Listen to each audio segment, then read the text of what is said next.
Bien, bienvenidos al país donde lo que se llama la guita se hacen los boludos. Hay mucho para hablar, pero primera pregunta y tiene que ver un poco con esto. ¿Mucha gente cree de verdad que la deuda es para pagar una deuda del gobierno? No, cuando vos mirás el endeudamiento contra PBI en dólares, claramente ves que lo que terminó pasando es que la elección de una economía financiera por parte del gobierno de Macri terminó teniendo como resultado la imperiosa necesidad en la caída del crédito de la Argentina, la imperiosa necesidad de ir al fondo. ¿Cuándo? Porque me parece que es bueno hacer memoria.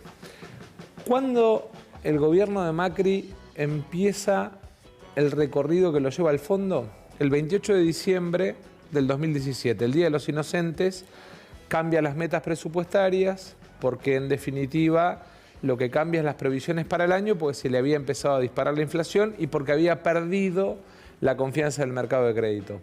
A partir de ahí, yo además tuve la oportunidad en febrero de ese año, en febrero del 18, en Nueva York, de hablar con muchos administradores de fondos de inversión que nos decían a la Argentina se le acabó el crédito porque este gobierno defraudó la confianza de los inversores privados. Decían eso. Febrero del 18, por Macri, efectivamente. Sí. Es más, volví, me acuerdo que hice una reunión, estaba Roberto Labaña, estaba Aldo Piñanelli, que todavía estaba vivo, estaba Graciela Camaño, estaba el Vasco de Mendiguren, y planteé el escenario para el año, y todos me dijeron que era un escenario más de deseo político que asociado a la realidad, porque en ese momento no se cuestionaba lo que venía para el 2018 del gobierno de Macri, que termina sin crédito y sin confianza de los inversores y yendo al fondo.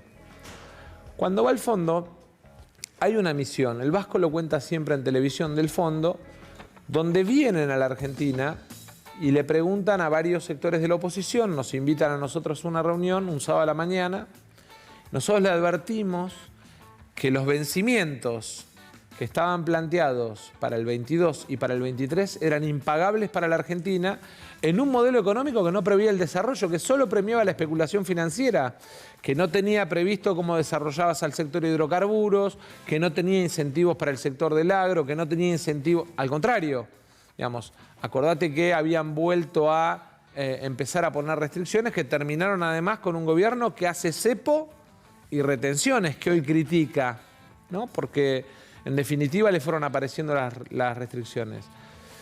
Termina en el fondo, no termina como el presidente que recibe, porque me parece, Jorge, que hay una cosa que hay que dejar clara. El Frente de Todos no fue a buscar al fondo. No. El Frente de Todos recibe la Argentina con el fondo adentro y lo que hace es reestructurar, renegociar, refinanciar una deuda ya existente. Para que quede claro, la guita que entre en realidad no entra. La guita es para pagar. La guita que entra en ese momento no, la usan. Ahora. La de ahora, digo. Claro, bueno, ahí hay dos particularidades, ¿no? La primera es, hay todo un proceso de refinanciación. La Argentina no empieza a pagar hasta el 26, no hasta el 24, como se dijo en muchas intervenciones en el Congreso. Hasta el 26. Hasta el 26. Lo segundo, que también es importante, si vos mirás los 20 últimos acuerdos del fondo con los distintos países, el que quieras, es el primer acuerdo que no pide ni reforma impositiva, ni reforma previsional, ni reforma laboral. Todos, hay un cuadro muy interesante comparativo de un economista que se llama Álvarez Agís, que compara lo de Argentina con lo de otros países y dice, es el primero de los últimos 20 acuerdos que no pide eso. Eso es lo primero. ¿Por qué? Porque en realidad apuesta a un programa que le dé musculatura, crecimiento y desarrollo, porque hay una restricción de fondo que sí tenemos que discutir en la Argentina. La Argentina hoy tiene el mismo problema que tuvo en los últimos 50 años, que es que el valor de sus exportaciones, por primarización de las exportaciones, es menor que el valor de las importaciones. Exportamos la tonelada 630, 650 dólares. Importamos 1.200, 1.300 dependiendo del año. ¿Qué quiere decir esto? Que el peso de nuestras exportaciones, tonelada contra tonelada, vale menos. Por eso me parece que hay que entender que este acuerdo que plantea el gobierno es un puente que necesita, digamos, que sirve como base para construir un proceso de desarrollo económico que tiene algunos pilares que son centrales. La economía del conocimiento. Argentina tiene, en términos de capital humano, el mejor capital humano de la región. Entonces, con buena capacitación, Argentina puede aumentar de 6.500 millones de dólares que está hoy a mucho más la exportación de servicios intelectuales. Las exportaciones agroindustriales. Yo siempre pongo el ejemplo de cuánto vale una tonelada de trigo, cuánto una tonelada de harina y cuánto una tonelada de fideos. Y cuántos empleos una tonelada de trigo, cuánto una de harina y cuánto una de fideos. La tonelada de harina vale 2 veces más que la de trigo y vale 2 veces en empleo más. Y la tonelada de fideos vale 11 veces más en empleos y 5 veces más en valor de la tonelada de trigo. Entonces, los argentinos tenemos que pasar de exportar trigo a exportar fideos. Eso es la ley de agroindustria que está hoy en discusión en el Parlamento. Sergio, disculpa que te meto una pregunta acá, porque acabo de decir algo interesante. El fondo no está pidiendo ninguna reforma. El fondo lo que nos pide es algo que además fue parte del compromiso del Frente de Todos en el 2019. Nuestro contrato electoral que decía equilibrio fiscal, superávit comercial, tipo de cambio competitivo, desarrollo con inclusión, o sea, el proceso de crecimiento, de desarrollo con inclusión y acumulación de reservas. Esos eran los 5 pilares del manifiesto económico. O sea, ese es el camino que tenemos que recorrer. Ahora, el mundo vivió 2 escenarios que cambian los paradigmas económicos siempre, en la historia económica mundial. Guerra y pandemia. Guerra y pandemia producen 2 fenómenos en la economía global. Digamos, primero, inflación de precios. Siempre que hay guerra o pandemia hay inflación de precios. Segundo, concentración de la riqueza. Entonces, ahí es donde el Estado y nosotros como gobierno tenemos un rol central para que el crecimiento, el año pasado la Argentina creció de 10 puntos, este año vamos a volver a crecer y vamos a crecer más que 5 puntos, que es lo que prevén los escenarios más optimistas. Ahora, para crecer necesitamos dólares, porque el 40% de nuestra producción depende de tener insumos importados que son parte de nuestra cadena de valor. ¿Por qué te pregunto lo de la reforma? Porque en el informe, hablando con todo, la oposición hacía mucho hincapié. La pregunta que te hago es, en medio de la rosca o como lo quieran de las negociaciones, ¿pedían ellos eso? Claro, la oposición que planteaba... ¿Pero te lo pidieron a vos? Digo, ¿cuándo negociaste? No. La negociación ya es con la carta de intención cerrada. La negociación lo que empieza es por un debate que es... Nosotros en el Parlamento, por Constitución, tenemos la facultad de revisar lo que es deuda pública, y era la primera vez. Yo creo que es muy valiente la decisión del presidente, sí, claro, de mandar al Parlamento este tema, primera vez desde la vuelta de la democracia. Pero decían... Nosotros no tomamos decisiones de política económica, eso es responsabilidad del Ejecutivo.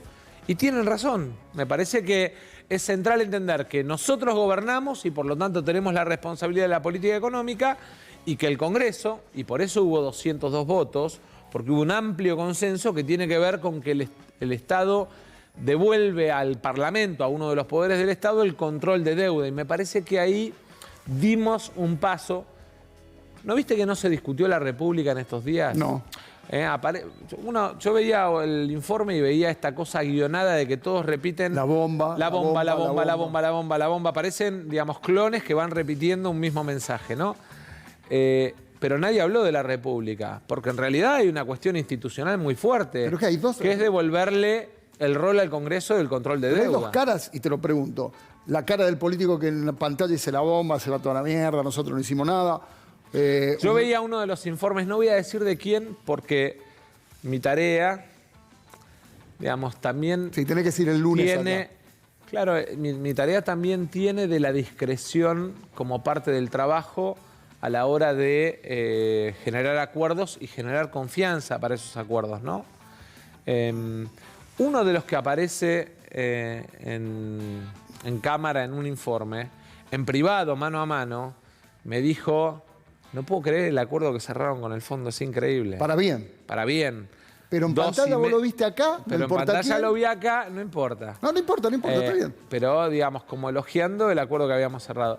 Yo igual entiendo que en esta era en la que hay como digamos, de un lado y del otro de la grieta, votantes, digamos, duros y hay dirigentes que tienen que hablarle a sus votantes.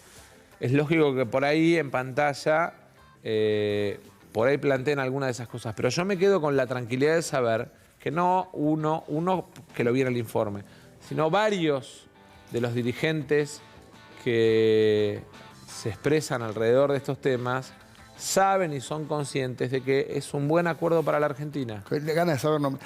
Vamos a relajar un poco. Igual después que tengo que volver.